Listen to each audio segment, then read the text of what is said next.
salaamaaleykum téléspectateur Diaspora Vision ñoo ngi am mbégte tey di ñëw fii di leen présenter seen émission jotaay bi nag tey ay association lay dalal muy association Sunugal di association boo xam ne bii mi ngi basé wu fee ca Romano di Lombardia ñu ngi fiy dalal président bi Abdoulaye Diop ak secrétaire général bi muy Thierno Ndir ak ñoom dinañ waxtaanee seen programme bi nga xam ne war nañ ko def muy seen journée d'intégration boo xam ne bi chaque année dañ koy def ñu ngi koy def le 6 juillet bii di ñëw ak ñoom aussi dinañ waxtaanee la vie des associations parce que kenn réeréewul mbir ne léegi association dafa mel ni dafa plombé wu dafa mel ni sur place lay def dinañ waxtaanee difficultés yi nga xam ne association yi ñu ngi koy am dinañ waxtaanee aussi ñoom seen programme ak seen projet d'avenir damay jox président mu nuyoo may doog di jox Thierno Abdoulaye na nga def. salaamaaleykum Malick maa ngi nuyu di la jaajëfal di nuyu ñi toog ci plateau bi ñëpp di nuyu ñi ñuy seetaan di ñu déglu di ziyaare képp kuy sénégalais au niveau d'Italie même au dehors d'Italie di leen jaajëfal di leen wax ni leen wax dëgg yàlla ñu ngi leen di sant di leen gërëm ci opportunité bi ngeen ñu defal wax dëgg yàlla am nañ ci kontaante bu rëy di wax ni waa Romano ñi ñu yabal ak képp ku ñuy seetaan mi ngi am mbégte ci lii di wax jaajëf di leen jaajëfal di leen sant di leen gërëm wasalaam. Maam Thierno. merci Malick. ñu ngi leen di nuyu équipe bi ngeen àndal opportunité bi nga xamante ne mu ngi koy jox association yi di ko jox organisation yi sénégalaises yi di ko jox la communauté sénégalaise vraiment lu am solo la visibilité boobu vraiment dañ naan chapeau à votre télé vraiment kontaan nañ si loolu téléspectateurs yi aussi tamit ñu ngi leen di encourager fu ñu toll vraiment li nga xamante ne mu ngi ñu koy defal di ko defal les sénégalais vraiment loolu dañ leen si remercier. waaw jërëjëf bi ngeen nuyoo ba pare laaj bu njëkk bi président yow laa koy jagleel. association Sunugal kañ ngeen ko créé. association Sunugal mën nañu wax ni dafa judduwaat. ndax juddu bu njëkk bi. en 92. lañ ko créé. biñ koy créé. suñuy mag ñoo fi nekkoon créé ko. di doxal association bi mu amoon benn tàggaténg mi taxaw ñun biñ fi ñëwee benn moment ñu ci waxtaan vers 2004 2005 ñuy waxtaan ci affaire association dañu bëgg comme ni ñu doon daje ñun dañ daan daje ñun ñëpp weekend dimanche le vendredi safura le samedi sama kër lañ daan daje guddi gi veillé ba bët set le lendemain ñu daje l'ex président mi fi nekkoon balaa may continuer sax wax di ko nuyu au passage di ko jaajëfal parce que wax dëgg yàlla lii lépp moom tamit dox na ci jéego moom ci la muy Abdourahmane Mbaye Okola ñu koy wax. waaw ñu daan añee ji këram. ñu toog ba benn moment ñu ne pourquoi pas waruñu mën a créer association ñun suñu biir fii parce que bu ñu xoolee xaw nañu être nombreux fii ci Romano ak li ko wër. te amuñu fi dara la nga xamante ni moom la ñuy fi taxawal. ñu ni waaw mais war nañ ko mën a taxawal ñun léegi nañu demander renseignement ci loolu. kenn si ñun si suñu grand da daan ñëw suñu di waxtaan ak ñun muy Abdoulaye Ndoye. léegi mi ngi Sénégal. moom moo nañu mais pourtant amoon na fi association bu fi judd woon am ay documents am lépp. pourquoi pas mën leen ko juddalaat ngeen jël boobu. ñu dox ci ay jéego biñ ci doxee ay jéego ñenn ñi ñu ngi fi woon ñenn ñi ñu ngi dem ñu ngi Sénégal ñu ngi woon Sénégal biñ ci waxtaanee ñi nekk fi ñu ni waaw documents yi mi ngi fi. ñu waxtaan seeg ñoom ñu jébal ñu documents yi. ñu dem au niveau agence Intrata demander code fiscal yi demee ñu jox ñu licence ñu continuer ci la ñu. en 2005 si la association bi judduwaat ñu commencé ko doxalaat ba tey ci ñun. Mame Thierno association bi donc créé ngeen ko en 2005 di ko doxal lan mooy objectif bi dëgg parce que laaj bi lan moo motiver sama laaj dama gis association yëpp presque même objectif bi la dajale ay cotisation dajale réunion waxtaan dem loolu sax tax na ba ñu bëri léegi boo leen waxee association ñu ne c'est monotone. yéen lan ngeen indi lu bees ba war a mën a motiver nit ñi ñu gën a mën a bokk daal. Malick merci. comme ni ko Abdoulaye waxee. ak jaar-jaaru association bi ak fi ñu reprendre association bi en 2005. Parce que li tax ñu jëlaat ko aussi tamit nécessité moo amoon. am na foo xam ne bu fekkee ne vide am na fi. tey nga nekk si une communauté ba nga xamante ne gan nga fa. te am yoo xam ne par exemple tubaab yi fi ñu nekk nii. association la ñuy gën a déglu. te it pour ñu mën a intégrer il faut ñu passer ko par les associations. ba tax na à Romano même jot par exemple le maire. jot institution yenn yi amul benn problème te amul heure. te it des fois boo xoolee fi ñu defee suñu fête fi ñuy kiiwénoo bureau yi am na la nga xam ne tëjuñu ko. à chaque fois dañuy ñëw jël caabi yi di ko def goon foofu xam nañ ne bon ñu ngi dem à pas. mais it bi ñu ñëwee 2005. ñu ne il faut am loo xam ne dinañu ko def. parce que am loo xam ne dafa laaj jàng. ñu def si des cours de renforcement des associations benn projet Tutti per Uno. bi nga xamante ne commune Milan daf ko financé ñu participer si. bi ñu si participer am na beneen formation ba nga xamante ne. sul bilancio des compétences ñu def ko. Mame Thierno ñu participer ci yéen association bi dafa yebal ay nit wala nan ngeen ci participer. ni ñu si participer par exemple des fois am na yoo xam ne dañuy def par exemple ay demandes. dañuy def benn projet am na.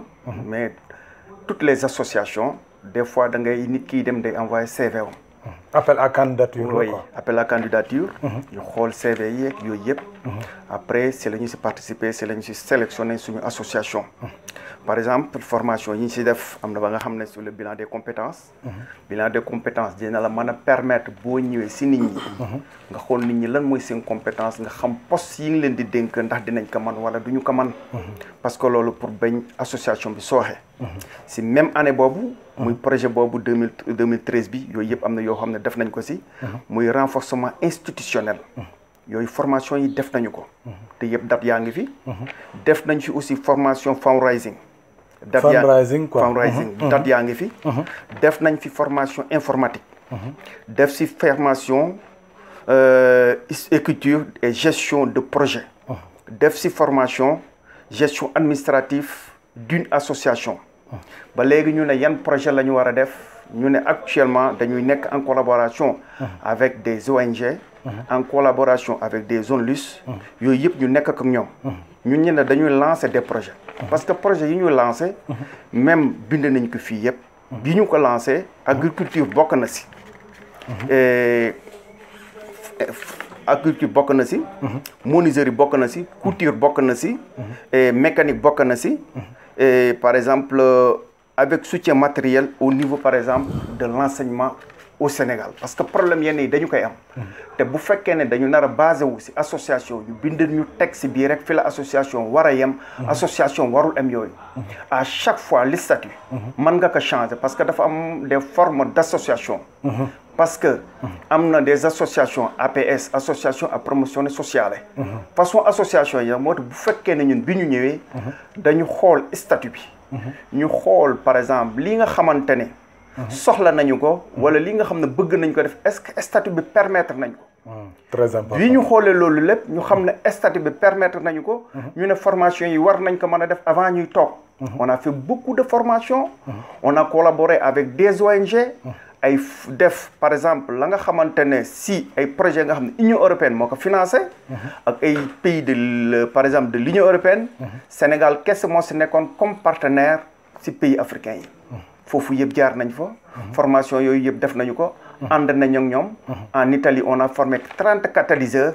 et ces catalyseurs loolu c'est projet yu am solo. catalyseur mooy lan. et le catalyseur par exemple da ngay ñëw. parce que il y a beaucoup de secteurs ya nga xam dafa am blocage fii ngay dundee ak Sénégal. par exemple des fois da ngay ñëw Sénégal bu fekkee da ngay ñëw si agriculture. l'agriculteur wala baykat bi mu ngi bay. lii problème am des fois à chaque fois da ngay bay bu pare nga ne li ma bay damay am problème pour yóbbu ko vers les grandes villes. wala fi ñu nekk dafa enclavé. te le catalyseur day nekk entre le producteur ak consommateur. tey bu ñuy bay wala ñuy produire mën na nekk agriculture mën na nekk élevage lu ne mën na si nekk si domaine yooyu. boo paree rek catalyseur bi xam na fi mu nekk fii nga. xamal daal mooy nekk relais entre l'unité de production et ak ñiy consommer. exactement. yow actuellement avant ngay ñorle avant ngay góob wala avant ngay def loolu. ce produit ñi ko war a consommer nekk nañ si place dañ koy consommer. ça crée des emplois. am na pays ya nga xamante ne sama waay fi mu nekk comme France problème mu crise bi mu amee. projet yi dañ ko appliqué. moo absorber lu bëri si wàllu par exemple crise bi chômage bi jeunes yi. te loolu fi mu nekk ni expérience boobu. te am na secteur am na lu bëri loo xam ne mën nañ ko détailler. mais des fois bu fekkee da nga ko détailler si wàllu économie sociale et solidaire. am na branche nga xam ne bu fekkee ne maîtriser woo ko. bu fekkee da nga si bëgg engagé te engagement maîtrise benn bi amoo ko si man nga bloquer une économie si par exemple milieu bii ngay kii. te it dafa am la nga xamante ne les multinationales système yooyu bëgguñu ko dañ ko ragal. mais système yooyu ce sont des systèmes de défense pour par exemple protéger l'agriculteur ak consommateur bi. te dinañu permettre aussi tamit ñun ñuy xam li ñuy lekk bu baax. yooyu yëpp daf si am solo quoi. waaw Mame Thierno dinañ ñëwaat ci association bi ak projet yi ngeen dem président. yéen en tant que association. lan ngeen di dundee lan mooy seen fonds de roulement fan ngeen koy tiiree. waaw suñu fonds de roulement mën nañu wax ni ci cotisation yi. mais ci cotisation yi bi ñu débuté. en 2005. ñu gis ni cotisation yi.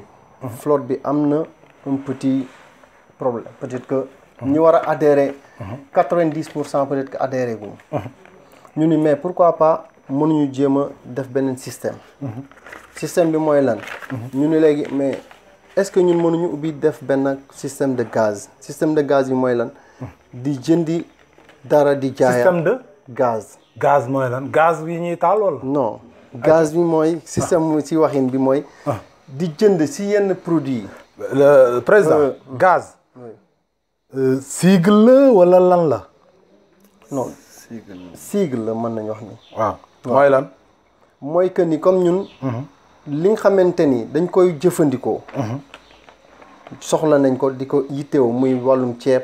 wàllum li nga xam dañ koy dunde ñun sénégalais yi fii ci réew mi. ñu ngi koy dunde te gis nañ ni suñu zone bi ñu nekk bari na ay sénégalais.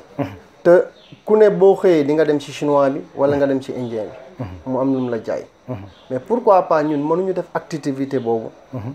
pour renforcer suñu kees di ko dox dem di jëndaat ci kooku. mu ñuy jaayaat ñun ñu koy jaayaat ci suñu biir. comme par exemple man bu ma dëkkoon Romano le 10 mën naa ne leen le 10. waaw damay soxla ceeb. diwlin yàpp. supp kànja nangam nangam. effectivement. ngeen wax ma prix bi après ngeen livré ma ko. biñ koy door a dooree sax noonu lay demee wala. waaw effectivement. mais biñ sa door dal bi. yàpp rek sax lañ dooree. dañ daan jëndi yàpp benn ak Kumunovo. am na paa buy jaay foofu yàpp. foofu lañ daan dem soxla liñ soxla lépp détails yi ñu soxla kenn ku ne dañu amoon benn liste. am numéro téléphone yi. kenn ku ne ñu téléphoné la chaque mois ñi la ñaata nga soxla. nga ordinaire ñu xam. kon yéen amu leen négoce physique. non mais da ngeen koy dem jënd rek écoulé sur le champ. léegi bu ñu ñëwee si jour bi ñu ñëwee un samedi ou un jour ordinaire. bu ñu teelee waaj dañuy dem fekk na woo nañu kooku moom préparé nañ ko ñun dañuy dem jël ñëw livré ci kër yi. kon léegi jarul kenn di dem sax déplacé wu da ngay ñëw rek ne par exemple soxla naan nangam. effectivement ñu dem ba benn moment ñu gis ni loolu am na doxin bu muy dox te baax na. doon ngeen ci am bénéfice doon na association doon na ci gis boppam doon na dimbali association bi. ñu ni mais pourquoi pas. association bi warul mën a dem ci wàllum ceeb. wàllum jimbo ak ainsi de suite yi nga xamante ni dañ koy. ñu nekk ci loolu tamit gaz bi tamit wax dëgg yàlla. dimbali nañu. dooleel ñu.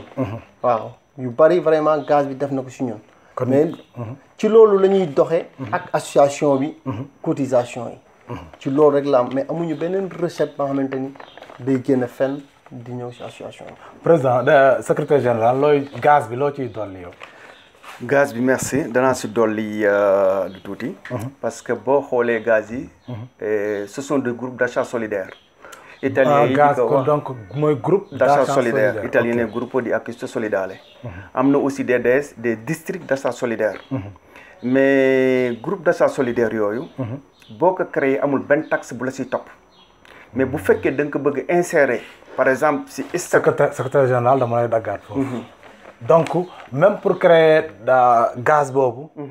dafa am ay normes yoo war a répondre sur le plan administratif. bon sur le plan administratif jamono yi nga xamante ne par exemple ñu ngi def formation bay génne. amul benn kii ba nga xam dañ ko teg seen kaw. mais aussi tamit du pour bénéfice. te it aussi du pour stocker.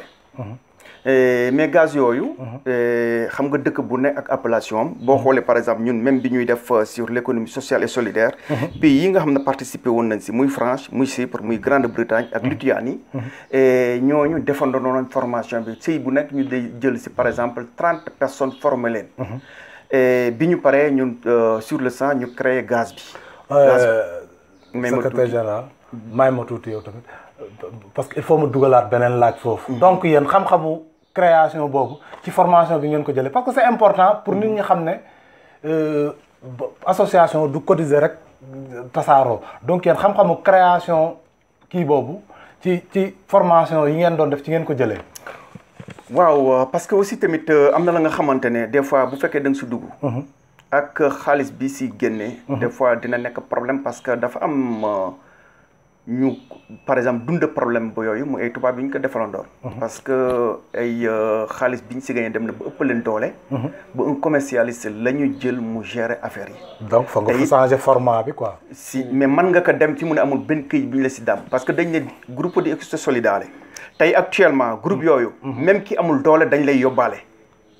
kii amul doole dañ lay yóbbaale. comme ça noonu leen di quoi. solidarité bi ngeen privilégié exactement. te it am na la nga xamante ne bu fekkee ne dañu koy def. te tey ñoom bu ñu gisee les prix. nit ñi naan prix yi dafa élevé. ñoom à chaque fois c'est catalyseur dafa am benn pression bu ñuy def. bu ñu ko defee prix yi dañuy wàññi par force. mais dafa am ay système ya nga xamante ne tey. au niveau de l'Italie. wala France wala faneen fu Sénégalais yi di dund. système yooyu association yi mën nañ si demee. tey am na foo xam ne boo fa demee ba toll. association yi duñ dundati sax problème cotisation. waaw parce que dañuy am un fonds. benn fonds boo xam ne bii moo leen di gérer fonds de gestion parce que il faut que li nga wax dama la ci il faut que les associations cessent de dépendre des cotisations il faut ñu am ay benn esprit d'initiative aussi de création pour xool nan ngay générer ay fonds sans non pas parce que doo leen cotiser mais au moins cotisation yi ñu compter ci de moins en moins. exactement parce que boo xoolee des fois dañ ne association lii la mën a def ak lii la mënta def. mais tey am na loo xam ne même bu dee gaz. mën na nekk quelque chose de parallèle avec l'association. te boo xoolee ñun aussi tamit dafa am jàngat buñ ci def. li ñuy dundee fii ressources yu bëri day jóge suñu réew. te dañu gis si loxoy étranger lay nekk. te fi mu nekk nii le côté économique. ñun à chaque fois fi ñu nekk dañ ko war a développer. parce que boo xoolee des fois dama koy wax ak ay nit dañu nekk en retard. si immigration par rapport à l'entrepreneuriat. exactement te domaine boobu. ñun les associations bu fekkee dañuy jël. di def association seule di demal sa bopp te fi mu nekk jéem a fédérer les autres associations. pour jéem a créer yeneen activité économique. c'est pas association parce que association warta gagner dara. mais am na yeneen débouché ya nga xamante ne sénégalais yi war nañ sa mën a dem ba fi mu nekk crise bii ñuy wax day metti si ñoom di metti sa ñeneen. du leen dal parce que ñun war nañu mën a demal suñu bopp. expérience baa ngi fi compétence yaa ngi fi. mais nañuy toog di waxtaan la nga xamante ne les associations fi mu nekk nii par exemple bu fekkee ne vide dafa am. wala crise am ñun fa ñu nekk. il y a plus de 30 associations chaque guddi dañuy réunion ak ñoom. programme yu am dañuy réunion ak ñoom. des fois dañuy ñëw fa ñuy defee la ñuy def ndax fii da ngeen ko luye wala leneen luye ñu si dara. mais lépp am na la nga xam kon yéen commune bi lépp moom mettre logistique beeg yëpp à votre disposition ngeen ni boo leen di organiser dara vraiment commune bi day collaborer ak yéen mettre à votre disposition salle yeeg yenn logistique yeeg yooyu. commune bi l'autorisation. bu fekkee ne autorisation bi am na. ñun avec la collaboration avec les associations la collaboration par exemple avec donne bi nga xam ne moo fa nekk. am na yu bëri ya nga xam ne noonu lañ koy amee. te it xam naa buñ jógee ci programme bi dinañ ko expliquer. parce que foo xam ne dem nga fa. ba ngay loger lu mat ay 50 personnes. par exemple Chiesa bi di la jox local yooyu. mais vraiment avancé la. waaw Thier dama lay laaj bu mujj bi ci gaz bi. balaa ñuy avancer ci kii bi man par exemple ma dëkk Lovere. est-ce que mën naa leen a woo téléphone par exemple ne leen soxla naa nangam ak nangam ak nangam wala gaz bi yéen da ngeen ko limité ci Romano di Lombardia rek. Malick danaa la remercier ci question boobu. parce que gis nga schéma yi. ci problème mu gaz. dafa am ay schéma ya nga xamante ne sont des réseaux distributifs. am yoo xam ne sont dañuy juddu nekk des réseaux mais boo gisee par exemple. réseau bi forme bi mu am. di nga xam ne lii du yàgg day dee. du yàgg day de parce que boo xoolee par exemple dafa am schéma ya nga xam ne dañ ko def bu fekkee ne Lovéré da nga ko si boole nga boole si yeneen dëkk fi mu nekk ay branches yu ko juddu Lovéré aussi dafa am ñeneen ñu muy jox loolu day nekk des réseaux distributifs mais bu fekkee ne yow da nga ñëw si point bii rek amul benn issue na la leer ne fii la yem du doon la nga xam ne vie du màgg moo tax fi mu nekk nii am na la nga xam ne Sénégalais yi bu ñu ko doon def ko ay réseau si li ñu soxla lépp ñun ñu toog di ko def gis nga problème yi ñuy jooy fii du ñu toog di ko jooy lépp si waxtaan lay juddoo parce que des fois dañu koy wax il y a de grands penseurs ya nga xam dañuy toog di ko wax nee na am na loo xam ne manque nañu si communauté noire bi parce que toog di xalaat si projet yooyu toog di xalaat la nga xam ne pour ëllëg la mais ñun tey rek la ñuy xalaat suba bu ñëwee conséquences ya fa am day dal suñu kaw si saa si en plus sax li ñuy gën a tardeel ñun par exemple day mel ni ñun on a étranger bi keneen ki dañ gën a yéene suñu xaalis que un membre de la communauté c'est bizarre parce que da ngay gis négocier ubbi woon yëpp africain sénégalais ubbi woon ko tëj na presque boo demee rare kii ngay gis lan moo ko rey parce que ay mbokkam duñ jënd ci ñoom Malick loolu benn jour danaa la wax benn affaire dañu dugg par exemple on était une vingtaine de personnes ñuy jóge Italie am yeneen dëkk am yoo xam ne dañ fa jóge ñu war a daje Sénégal mais si biir par exemple avion bi ñu ngi waxtaan ak ñun nañu am na benn système ba nga xamante ne peut-être na ngeen koy jëlee am na yu bëri yoo xam ne dañ koy copier si yéen mais bu ñëwee fii ñu wax ko beneen appellation muy problème mu tontine yi mais ne système économique boobu lañ ko war a fulaalee ak fañ ko war a jaaralee lañ ko dul jaaral mais nag bu fekkee ne da nga koy def si fii wala nga koy def Sénégal Sénégal dafa am la nga xamante ne des fois bu fekkee da nga commencé si benn affaire te foofu ay géants nekk nañ fi si domaine boobu il faut nga appliquer benn politique de protectionnisme pour nga mën a jox doole ñi nga xamante ne ñoo initié si lii parce que lépp bu ñu ko waxtaanee Malick même au niveau de la diaspora mais Malick fii nga mbéy ma mu dugg si loolu am na loo xam ne si produit halieutique li si ëpp day jóge Sénégal am na loo xam ne si mbéy mi li si ëpp day jóge Sénégal donc la diaspora am na lu bëri la nga xamante ne daf si war a contribuer mais it si loolu Malick aussi li ma siy wax quel que soit alpha ak appartenance bu nit war a mën a nekk le gouvernement war na si aider les immigrés il y a beaucoup de personnes ya nga xam ne ñu ngi si immigration mais sont des personnes ressources ya nga xamante ne vraiment baax nañu si développement Sénégal Thier gouvernement war na ci dugal loxoom de mais est-ce que ñun taxawaay bu njëkk bi du ci ñun la war a jógee muy cette solidarité bi ñuy waxante parce que ñun man j'ai l'habitude de dire que ñun notre solidarité elle est spontanée suñ solidarité elle est spontanée dans la mesure où par exemple mën nañ duñ ko ñaan yàlla kenn wàññeeku ñëpp jóg taxaw ku nekk jéem cee def effort mais est-ce que cette solidarité bu nekkoon en amont du gën par exemple négocier yooyu bu lu tax mu tëj ñun suñ loxoon ci man sama loxoon ci sa loxoon ci loxo keneen nañ ci parce que buñ 50 centimes yi kee di gagné buñ ko yéene woon rek mu dem mais da nga naan pourtant chinois bi 20 centimes la koy jaayee di menu pourtant boo calculer essence bi ngay lakk dem ba Bergamo jënd ko nga yem fee jënd ko mooy tane ci yow sax mais dafa mel ni ñun dañu am problème président maa ngi lay dégg nga ne waaw parce que li nga wax Malick dëgg la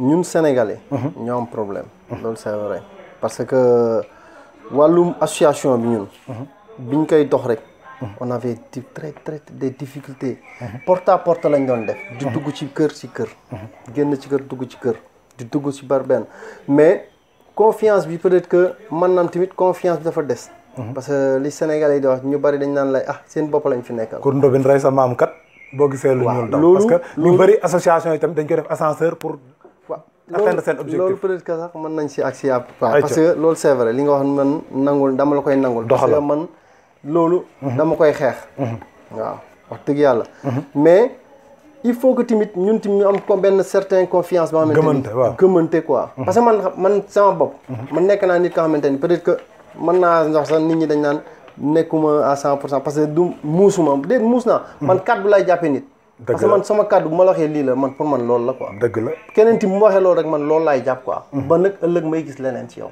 noonu sax waaw man noonu laay def moo tax nag ñun sénégalais yi ñoo war a am manko gu toll nii gu doy gu toll nii ñun suñu biir tamit ñuy jokkalante te tamit ñu bàyyi njublangi suñu biir loolu moo ñu gën a tardeel dëgg la li ñu gën a tardeel loolu la dëgg la dañu war a bàyyi di jëriñoo association yi mais di jëriñ association yi di jëriñoo communauté bi jël association daf ko ascenseur pour atteindre tes propres objectifs mais Malick dafa yéeme Malick pour moi wax la lenn. man dama constaté benn affaire. ci 90% ci association yi nekk fii. ñu ci bari la majeure partie ñu ci bari amuñu ñoo xam ne amuñu xëy. tu vois bu dee da ngay xool. man nag dama yàgg naa constaté peut-être que yàgg naa dox ci biir association yi. man nam nekk ma nit nga xamante ne dinaa fees ci biir association yi. di wane ni je suis le président de lii wala lii. mais li ma gis constaté man ci Sénégalais yu ci bari ils ont des présidents ay présidents association lañ. mais mooy seen fonction daal loolu mooy seen fonction. te nag nga jógee Sénégal ba fii ñëw fii def fonction loolu. kon fan ngay. y a problème parce que loolu ngay dundee. ok loolu ngay dundee. te loolu nag il faut ñu dindi ko. bu ñu bëggee di dimbalante suñu biir. parce que association sénégalais yi qu'on se dit la vérité dafa am flottement bu rëy bu ci am.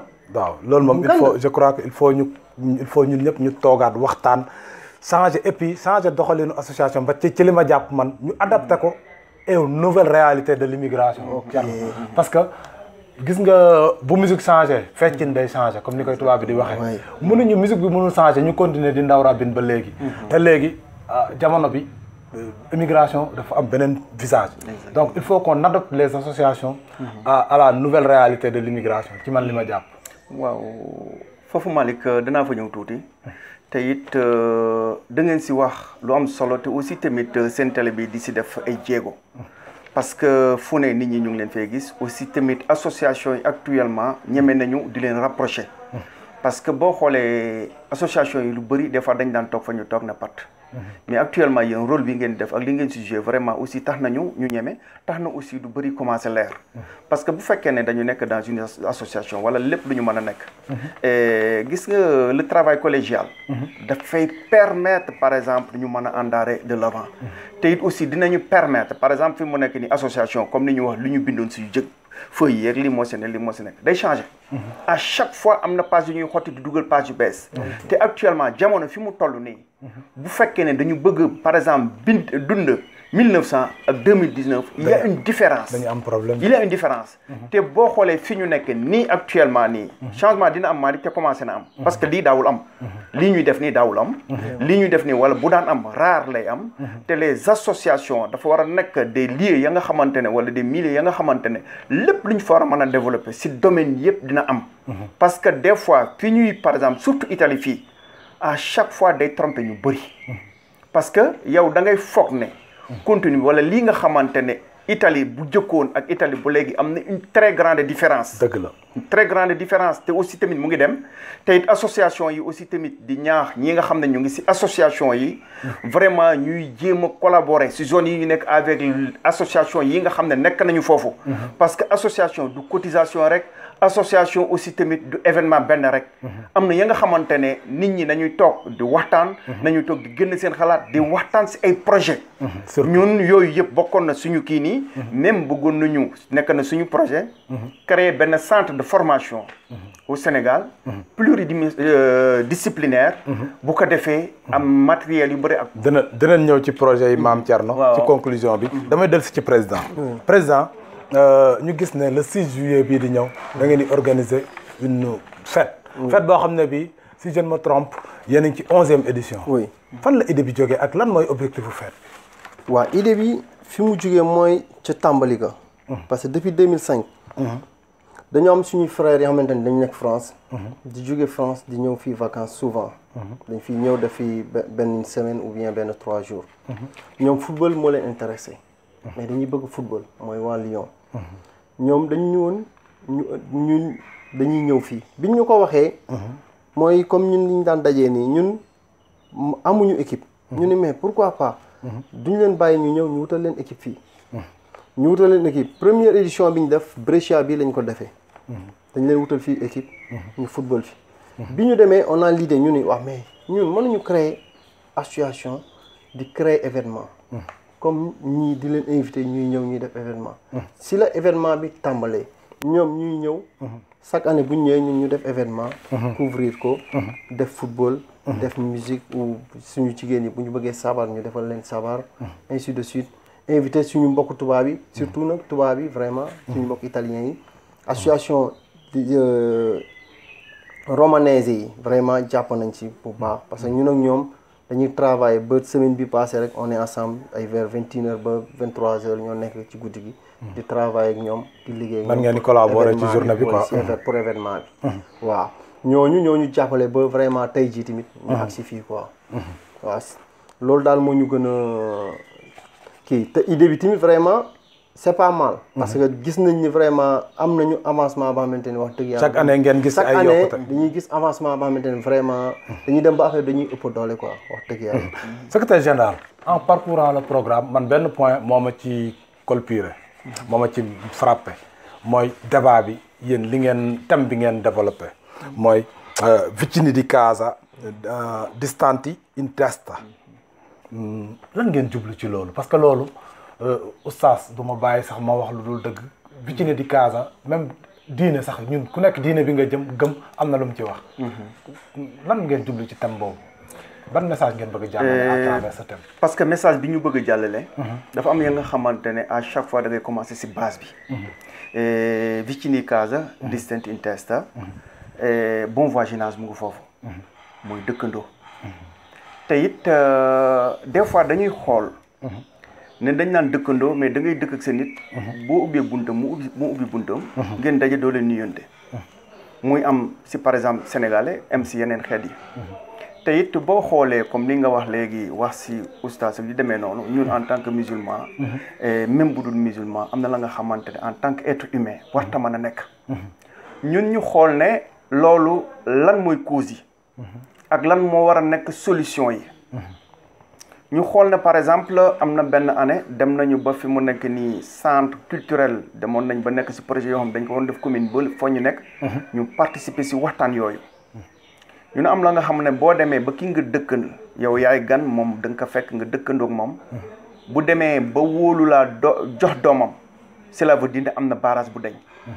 donc ñun bi ñu xoolee loolu parce que bu fekkee da nga nekk ci benn gox. nga mettre en valeur sa religion kese. fa bàyyi woo xel ci kaneen ki. problème day am. appartenance politique aussi bu demee noonu. kaneen day am. problème day am. appartenance ethnique. aussi bu fekkee da nga kii par exemple problème mu ngëneel. sectarisme problème day indi problème. ñu ne actuellement. ñun débat yi thèmes yi ñun à chaque fois ci thèmes yi la ñuy kii avant ñuy dem ci yeneen thèmes yi. te thèmes yi à chaque fois dañ koy bokk ak waa France. bokk ko ak association yi nga xam dañu nekk Romano. bokk ko ak sénégalais yi nga xamante ne ñu nekk ci ay représentants association. yooyu yëpp ñu ciy débattre ak ñoom di ci wax ak ñoom. am ana ya nga xamante ne aussi tamit vraiment suñu autorité am na ñu fa ñëw par exemple vice consul bi. ñëw na mais ñoom bi ñu ñëwee parce que aussi. association dafa nekk prolongement par exemple mën nañu wax ne seen prolongement la. institution parce que am na loo xam ne mën nañu fa yegg. mais ñun ñooy nekk en contact direct ñoom ba ñu fa ñëwee ba gis par exemple suñuy kilifa. vraiment am na cër ba nga xam dañu ko gën a jox am na importance ba nga xam ne dañu ko gën a jox. moo tax débat yi ñu war si di waxtaan te tey bërka dem ba rek ak ñoom. toog nañ si thématique yenn yi ñu gën si renforcer gën si waxtaan. bi ñu koy ñu ne ay exemple ya nga xamante ne par exemple dinañ si dund. ñu wane par exemple loo xam ne dund nga ko ak sa dëkkandoo dund nga ko ak sa capot wala dund nga ko ak sa compé si zone bi nga nekk. man am na koo xam ne doon na toog di naan yow dama laaj foo dëkk man ak Anta Ñaate mu egg bi man ak mën a ma xam naa diw suba fa nga liggéey danaa fa ñëw. gëmmu na woon sax dana fa ñëw dama foog dafa doon kaf. mais dama xëy suba rek gis ko fa. xam nga des fois da nga leen di wax ay wax ya nga xamante ne. da nga naan dama xëy rek suba rek gis ko fa. mu ne ma ñëw naa fi man nag dama foogoon da ngay kaf mu ne ma sa patron laa soxla. après ñëw nañu waxtaan nañu li ñuy def ak yëpp. am na nga xam ne à chaque fois Malick fu ñu mën a nekk. ñaari drapeau la ñuy yor te dama koy wax. muy drapeau famille ak drapeau Sénégal. c'est vrai te nañu fexe ba mu daanu. bu ci benn daanu même boo fay jóge fa nga nekk. bàyyi fa image bu rafet. bu ko defee ëllëg kii ñëw. lu bëri daf koy yomb. te gis nga boo xoolee ci débat bi dem nañu réunion nekk au niveau de la commune ak rëbb ay éléments yoo xam ne ci commune la nekk ak le vigile. nee na 30 ans mu ngi fi. mais masuñ gis la nga xam ne reproché nañ ko la communauté sénégalaise. alhamdulilah. mu nekk la nga xamante ne ñun buñ ne communauté sénégalaise ka nekk Brescia c'est la bokk ka nekk beneen région ba ka nekk Catania. moo tax ñun fu ñu mënta dem image yooyu nañ koy sàmm collaborer gën a nekk benn. parce que thème yii. moom la ñuy mën a tax moo mën a tax par exemple ñu percer barrage yenn yi. président est-ce que mën nga ma ñëwal ci ginnaaw bu dee am nga loo sànni ci thème bi ma bon voisinage beeg yooyu. nga ñëwal ma ci après nga ñëwal ma ci yeneen points yi nga xam ne moom mooy am ci jour événement bi. ok yeneen événement yi am. waaw loolu nga wax dëgg la Malick. lii maam Thierno fi mu daane la foofu lay commencé sax. ndaxte boo gisee association italien yi ak ñun. maanaam caaw bi lañ daan seex ak ñoom. peut-être que xamuñu sama tur wala buñ nee duñ jaar sama tur wala duñ jaar ci turu Thierno. maam Thierno mais léegi dañ dem ba ñun ñëpp suñu biir kenn ku ne xam nga sa moroom. ci loolu. parce que à Romano. bu ñuy wax ñun mën naa ni 4 association étranger moo fa am. li ci des yëpp ay tool 50 étranger association ma nga fa. li ci des yëpp ay italien lañ. mais dañuy travailler ensemble. toutes les associations dañuy travailler ensemble. ci loolu nag ci la ñu toogee ba idée boobu jóge ci ñii. bi mu ci jógee ñoom biñ leen ñëwee wax leen wax jooju ñoom dañ ni. idée bi dafa rëy. parce que li tax idée bi rëy mooy. lii lañ doon xaar quoi parce que ñun dañu calculer ni. mooy li ma leen daan wax nee naa leen intégration am na. mais intégration su muuro moo fi ne ba léegi. te loolu lañ war a dindi. barrière bi il faut que mu del dégage. mais pas parole rek su parole. mais su tuuti. loolu la ñu war a dindi. ba tax na ci ñun ak ñoom loolu la ñuy combattre. au niveau de Romano ak feneen. loolu am intégration bi am. ñun ak suñu biir tubaab yi xam ñu xam leen. parce que au niveau de Romano dafa am way bu ñu jox. ñun Sénégalais yi. te loolu dañuy ñaan yàlla mu jëm ca kanam. mais du fay ba mukk. parce que ñun Sénégalais lu ñu demandé buñ nee Sénégalais la dañ naan lay. day yomb yéen parce que lii la. kon loolu lu rëy la ci ñun. waaw bu ma jógee nag ci loolu ñëw mu ci journée bi mooy. à partir de 9h la ñuy démarrer programme bi. programme bi mooy matin bi dañuy commencer football. ak nos frères de Lyon ak toutes les associations yi nekk fii ak yeneen équipe de foot yi. bu ñu demee ba midi ñu pause añ dallu ba 3h ñu commencé jouer demi-finale yi quart de finale yi. quart de finale yi demi-finale. bu ñu demee ba am nañu aussi benn match vétéran bu ciy am. parce que on a organisé un match vétéran. ba nga xamante ni ñun ak waa France ak. xanaa yéenay vétéran. waaw mag ñi xamante ni ñu ngi ci zone bi. au niveau de Brescia Bergamo. dinañ fa ñëw ñu def benn match vétéran. avant le final. après le match vétéran. bon ñu kii le débat commence après le débat.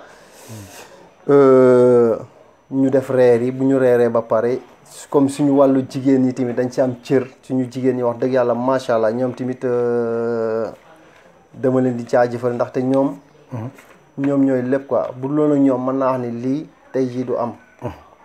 ndax dañ daan toog lundi bu ñu amee programme bi lundi la ñuy tàmbali ba jour programme bi muy samedi dañuy dugg ci lundi le lendemain defar ginaar yi parce que programme bi togg yi dafa bari. vraiment ñu jàpp ci ak organisation bi dañ daan sonn ba duñu solo ni ñu war a soloo te loolu lépp ñun ñoo leen ko jaral te kon ñooñu wax dëgg yàlla dañ ci am cër bu rëy. moo tax cër boobu ñu jox leen ko bàyyee leen ko ni leen kat yéen a xam nu ngeen ciy def. bu ngeen bëggee sabar ngeen sabaru bu dee musique ngeen bëgg leen lu ngeen wax rek. ñun accordé nañ leen lool. ñoom tamit ñoo ñu jox accord bi ñu dañ leen di defal musique. après le soir ñoom ñoo ko moom. Mame Thierno dañuy dugg ci le dernier point de l'émission mooy yéen seeni projet sànq yaa ngi ci doon bëgg a dugg. quels sont vos projets ci futur immédiat bi wala futur lointain bi. Malick projet yooyu. vraiment am na yu bëri ya nga xamante ne dañ ko jël coché ko. mais du da ngay jël ya nga xamante ne da nga koy def kii nu mu tudd ensemble. mais projet par projet. parce que boo xoolee si yooyu. par exemple am na lu bëri loo xam ne dem nañu Sénégal. te bañ demee Sénégal problème boobu aussi si wàllu agriculture am na région yu ñu dem. mais bañ fa demee ànd nañu ak par exemple ay béykat ay éleveurs lépp domaine yëpp des ingénieurs. mais problème bi ñu jëkk demandé par exemple si wàllu bay bi ñaata mois ngeen di bay ñun nañu si admis 3 mois la ñuy bay ñu ne loolu c'est un problème ñu nañ amoon problème mu ndox ñu ne problème mu ndox du seen problème parce que ndox bi taw après lépp day dem loolu mën nañ ko récupérer te fi mu nekk nii Sénégal gii quel que soit alpha li ngeen am si ay suuf bu baax ñun amuñu ko même France am na zone ya nga xamante ne problème boobu lañ am parce que dafa am la nga xamante ne à chaque fois dañ koy wax la population avant may dugg si projet yi dañ koy wax population africaine di ñu wax ne l'Afrique dafa am problème mu ndox on n'a pas de problème d'eau problème mu suuf on n'a pas de problème de suuf des fois yooyu yëpp dina mas a dem ba loolu commencé na feeñ parce que boo xoolee bu tubaab bi di dem bay daw Afrique di jël problème mu suuf seeg yu demee noonu parce que ñoom seen suuf bi dafa contaminé donc fu suuf bi contaminé des hectares et des hectares wala des milliers de hectares pour nga am fa ndox mu baax day am problème te ndox Afrique dinañ ko commencé exploiter parce que dañ ko jël teg lu ñàkk a fayda mais napp yi ñu am en Afrique eau douce bi am en Afrique amul fenn si monde bi. dëgg la actuellement projet yi ñu ne dinañ def par exemple centre de formation bëgg nañ ko def mu nekk suñu projet parce que aussi tamit dafa am loo xam ne la transformation et la transformation et conservation des produits des fois problème boobu dañ koy am te aussi mu nekk lu yomb parce que bu fekkee ne dañu dem ñu ñuy wax telle période légume bi day ñor mais dañ koy mujj sànni telle période meew dina bëri mais dañ koy mujj sànni loolu ay manquement ya nga xamante ne fi mu nekk am na ñu si waxtaanal mais buñ leen waxee loolu problème day am par exemple lu jëm si tomate bi tomate ñor na dafa nëb ay erreur la parce que fii da ngay xool doo fa gis benn tomate bu nëb lépp dañ koy récupérer mais yooyu c'est par exemple des partenaires fii am na partenaires ya nga xam ne jóge nañu fii dem Sénégal formé fa 50 femmes si transformation te association bi ko def 3 personnes ñoo fa nekkoon mais ay tubaab lañu ñooñu actuellement ñu ngi dem seen activité seen mbap donc projet yooyu projet bu am solo si projet yi ñu xool na par exemple si wàllu menuiserie des fois da ngay dugg si domaine menuiserie benn machine day nekk si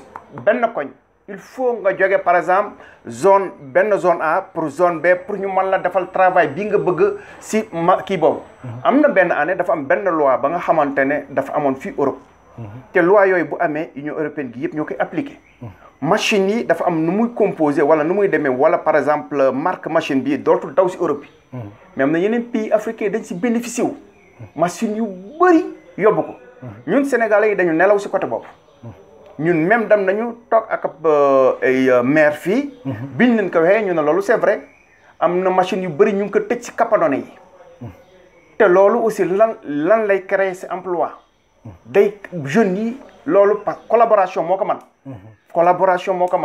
mais du loo xam ne kenn nit bu fekkee da nga nekk si association même nga gis ces projets là à toi seul tu ne peux pas exploiter ces associations parce que mbooloo moo la jiital projet yooyu aussi tamit li ñu si am wàllu pêche bokk na si parce que wàllu pêche ñun dafa am loo xam ne dañ koy ñàkkal fayda mais aussi ñun def nañ si ay gëstu par exemple boo xoolee par exemple diwu jën bi dañ siy def ay produits ya nga xamante ne oméga 3 dañ koy def si wàllu diwu jën bi ci beurre yeeg yooyu te dafa baax si kër am na benn produit ba nga xamante ne dañ ko daan utiliser bon produit boobu si mbaam lañ koy jëlee di ko def par exemple si tàngal yi nga xam ne ñu ngi koy utiliser mais actuellement dem nañu ba def ay recherche ba xam ne ay waasintooru jën duñ ko sànni mais loolu lépp diw la ñu koy utiliser di ko def si yooyu donc cela veut dire ne secteur yi ñu am yëpp am na lu bëri loo xam ne mën nañ ko fa exploiter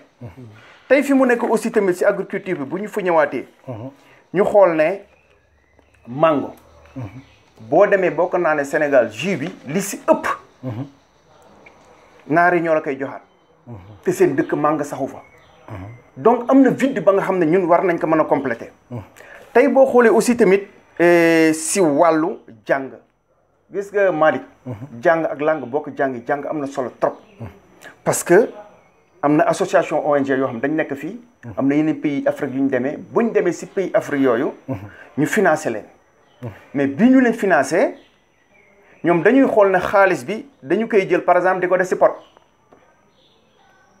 année bi bu ñëwee pour ñu defal leen comptabilité day am problème ñu jàngal leen defal leen problème comptabilité mais bi ñu demee xaalis bi fi ñu war a jaar actuellement ñooñu am nañ benn autonomie ba nga xam ne soxleetuñu ONG boobu ñun si yooyu Malick vraiment si la ñuy dox si la ñu bëgg a dem même wàllu textile par exemple couture parce que des fois dafa am niveau ba nga xamante ne dafa laal jigéen ñi am na foo xam ne da nga fay toll par exemple boo bàyyee jàng dootoo defati dara te loolu aussi tamit bu fekkee ne dañu si def ay jàngat à chaque fois xale bi âge benn bi bu fekkee da nga bàyyi si mbedd mi lu bëri mën na ko këf te loolu di indi une insécurité ñun loolu en tant que association teg nañ ko ba comme ay projet te it am na yoo xam ne ñu ngi siy waxtaan te yooyu aussi tamit ñun bien vrai que au Sénégal des fois on a par exemple problème médecin yëpp am nañ leen compétence yëpp am nañ fa problème matériel moo manqué dëgg la ñu xool na suñu société am na feebar ya nga xam ne mu ngi ronger suñu société yi lu mel ni diabète ñu xool na ñun en tant que sénégalais de l'extérieur ñu nekk fii te am na yoo xam ne war nañ ci mën a jéem a travailler ba dafa am zone ya nga xam ne ngay gis Sénégal ils ont de sérieux problèmes même tey bu fekkee ne jële woon fi ay nit ñu dem ay conseils ya nga xam ne dinañ lañ ko jox wala ay par exemple médicament ñu koy mën a amee fi facilement muy demee si ñoom am na loo xam ne dina leen aider ñu si yooyu association mu ngi si comme si projet yi jërëjëf secrétaire général président xam naa rek da ngay boo amee loo wax ci projet yi nga wax ko après ngeen wax seen mot de la fin parce que ñoo ngi ci cappaandaw émission bi li duuf ci nag bi yëpp xajul ci xam naa Thierno moom bu ma ko bàyyi woon émission bi yëpp projet la koy def ayca président si ba suba mën na ko wax waaw li wax sax li pour mu gaaw li maam Thierno wax sax loolu amatuma leneen lu ma ciy teg quoi parce que li mu wax lépp loolu la peut-être que li ñu gën a soxal gën ñu soxal li mu wax ni wàllu mbay mi parce que demoon nañ fi sax ba benn moment bëggoon wut benn comment on dit là benn kër comment on dit là parce que tubaab yi comme li ngay waxtaanee ak ñoom ñun la léegi il faut ngeen am fa nga xamante ni yéen siège ba xamante ni au niveau au Sénégal ba ñu entamé woon ñu ngi ciy dox ci loolu sax ba au niveau de Diamniadio lañ bëgg benn siège ba xamante ni association bi bëgg na ko bëgg fa am benn terrain boo xamante ni fa lay def siège yi ñu war a mën a tax parce que il faut ñu mën a liggéey ak waa Sénégal parce que bu ñu bëggee toog fii ñun rek de solo di liggéey te amul ku fa nekk tamit day xaw a sooxe waaw ci loolu nag ci la ñuy waxtaanee ak ñoom ñu xamal ñu ni loolu ba loolu tamit ñun ñu ngi ciy dox siège boobu incha allah ñun ñu ngi ciy dox ba am nañ ci yaakaar daal ni incha allah dina sotti daal yaakaar nañ loolu daal laa amoon lu ma ciy dolli ba surtout nag di tàggatoo di leen jaajëfal surtout yow Malick vraiment parce que bañ la ko waxee dañ la ko wax rek nga nangul ñu nga tout maam Thierno dama ko wax si ngoon gi ci guddi gi la ma woon ni ma Malick nee na des na si ñun ma ni ko mais kon kay nañ jàpp benn jour ñu dem fa mu woo la wax la jour nga jox ko jour ni ko bu ngeen bëggee parce que xat na mais dinaa def tout moyen possible jël leen te xam nañ ñu xat ngeen parce que am na ñeneen peut-être que ñu fi war a ñëw waaw ñi ngi xaar ci bitti waaw ñi xaar looloo tax wax dëgg yàlla man dama leen di jaajëfal di wax nag suñu mbokku sénégalais yi surtout les associations nañu jéem a gën a góorgóorlu mooy ñu fulaal li ñuy def dëggal li ñuy def parce que naxante bi amul njariñ loolu la ñu war a moytu dëgg la parce que sénégalais bi léegi dafa sonn si puus leen ma tàkk loolu dañ see sonn kon nañu bàyyi yenn jaru ko nañu jéem a liggéey pour le Sénégal on devait travailler pour le Sénégal parce que association sénégalais yi man mënuma gis association boo xamante ni depuis ma nekk en Italie ak léegi gisuguma benn association boo xamante ni taxaw na taxaw bu ñuy wax à 100% te depuis ma ñëw Italie ak léegi am na association yaa ngi fii taxawal di dox mais li ñuy def presque li may def la kii di def li kii di def la kii di def au moins nañu changer doxalin te li ñuy def muy dëgg ci ñun surtout ñu gëm ko muy dëgg ci ñun surtout ñu bañ a bàyyi naxante bi loolu mooy wax ci maa ngi koy wax ñëpp nag même ba ci daayira yeeg lépp lu ci mën a am Sénégalais lu ci nekk nañ koy waxante ñun suñu biir amul ay laqal ñu waxante ko teg ko ci yoon lépp jaar ci yoon loolu daal lay wax suñu mbokk yëpp nag di ko wax sénégalais yëpp ñu gën a góorgóorlu gën a jëmee mbir mi ca kanam di la jaajëfal di jaajëfal équipe bi nga àndal wax dëgg yàlla ñu ngi leen di jaajëfal bu baax di wax ne lii yombul quoi te bu ngeen ñu ko defalee xam nañ ñu yombul ndaxte sacrifice bu mag nga def pour ñu am lii quoi wax dëgg yàlla jërë ngeen jëf ñu ngi leen di gërëm ba beneen incha allah. jërëjëf président Mame Thierno. Malick kontaan nañu. vraiment kontaan nañu trop sax. xam naa fii lay Abdoulaye mujjee foofu lay jëkkee. parce que aussi tamit seen télé bi. macha allah parce que aussi tamit am na la nga xamante ne jàppale ko population bi la. di remercier équipe bi yëpp. techniciens yi. ay jàmbaar lañu à chaque fois dañ leen di gis ngeen ànd te travail collégial bii ngeen di def aussi tamit entente bii am si yéen aussi macha allah ak discipline bi ñu siy gis des fois oustaz aussi ak Augustin ñu gis leen liggéey yi nga xamante ne à chaque fois dañu jege société bi daal dañu jege askan wi di waxtaan ak askan wi ñu ngi leen di gis si association yi di leen gis si daayira yi loolu aussi tamit daf ñu gën a encouragé te it aussi dina tax association yi lu bëri xamuñu ko woon parce que Boné Média rek nit ñi dañu xaw a dellu gannaaw mais am na barrage ba nga xamante ne aussi tamit yéen da ngeen ñëw dindi ko fii par exemple wax xamal ñu ne média bi lii la par exemple li ngeen di yaakaar du loolu moo tax ñu ñemee ñëw bu ñu jógee si loolu aussi tamit ñu waat si association yi comme lii may wax si association yi wala toute la communauté sénégalaise am na la nga xamante ne ngeen baal ma des fois dañu am problème ba problème bi ñu am des fois daf ñuy obligé à ce que ñu dëkk mais immigration du dëkk tey am na la nga xamante ne à chaque fois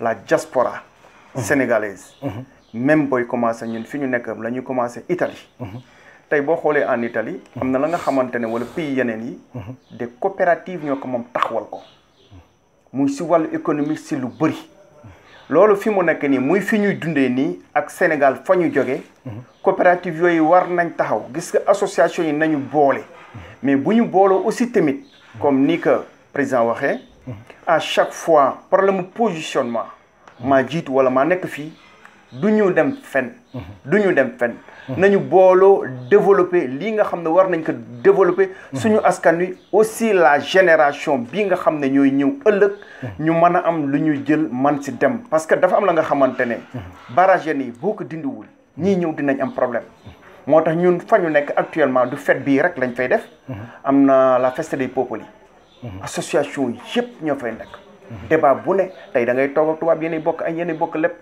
problème yooyu yëpp débat yu nekk dañ siy débat te loolu lu am solo la te la culture sénégalaise ñun à chaque fois fu ñu toog aussi tamit Sénégal à chaque fois fu ñu toog ñun dinañ koy défendre Malick di leen remercier encore vraiment di leen wax yal na leen yàlla jàppale fii yàlla na si yàlla def jàmm aussi tamit télé bi vraiment suñu télé la te it li ngeen si bëgg lépp nam ma ko si yàlla na ko suñu borom gën a fësal suñu mbokk sénégalais yi association Romano sunu gaal bu Romano ñi nga xamante ni ñoo ñu fi yabal tamit wax dëgg yàlla ma leen di jaajëfal di leen wax ni parce que ñun nekk nañ ma groupe ba nga xamante ni amul kii mooy président kii mooy secrétaire général quoi dëgg yàlla dañuy liggéey collectif ba nga xamante ni liggéey bi ñuy liggéey wax dëgg yàlla ñi ne ci ginnaaw sax ñi nga gisul ñoo gën a mën naa am ne jekk jàmbaar ñi ci kanam te loolu tamit ak suñu section féminine bi wax dëgg yàlla suñu jigéen ñi ñoom macha allah wax dëgg yàlla ñu leen di gërëm di leen sant wax dëgg yàlla di leen jaajëfal bu baax nag et vraiment danaa si ñëwaat muy par exemple si jigéen ñi vraiment ay jàmbaar lañu te dañuy collaborer ak ñun te lépp lu ñu organiser ñu ngi si kanam même ñi nga xamante ne dañu bokk ci association bi ci bureau bi aussi tamit mais tous les membres ñu ngi seen yeneen liggéey parce que fekk samedi dafa gàtt te it aussi gan yi niñ leen di dalalee yu demee noonu en même temps aussi tamit commune ba ñu nekk muy commune Romano vraiment am na la nga xamante ne 14 communes la boo xoolee kii bi nga xamante ne 14 communes yi ko wër mais à Romano mooy commune bi nga xam ne moo fa ëpp moo gën a rëy daal moo gën a rëy mais vraiment ñun accès bi ñu ko fa am par exemple si ñoom vraiment dañ koy sant yàlla de ko sant aussi tamit Sénégalais yi nga xam ne chaque fois bu ñu organiser à chaque fois dañuy ñëw seen présence dañuy teew vraiment honorer la journée parce que c'est la fête de l'intégration des Sénégalais. Président Abdoulaye Diop jërëjëf secrétaire général Mame Thierno Ndir vraiment li ngeen fi wax c'est une nouvelle donne boo leen indi sur la vie associative ñu leen ci sant di leen gërëm parce que wane ngeen ne association warul nekk une monotonie association création la war a nekk initiative ak ay réflexion di pousser ñu adapté association yi aux nouvelles réalités de l'immigration ñoo ngi leen di gërëm ci loolu di wax association yëpp ne leen télé bi Diaspora Vision ubbi wuñ ko pour ñun dañ ko ubbi pour la communauté te comme association yi ñooy tremplin pour ñu egg ci communauté yi donc on est ouvert à toutes les associations vraiment ñuy sant communauté sénégalaise bi yëpp di sant ñi nga xam ne ñi ngi continuer di ñu jox confiance ñuy ñaan yàlla aussi mériter confiance bi ñaan yàlla li ñuy def yëpp ñu bañ ci gis suñ bopp di jox téléspectateurs yi rek semaine incha allah ak yeneen invité jërë ngeen jëf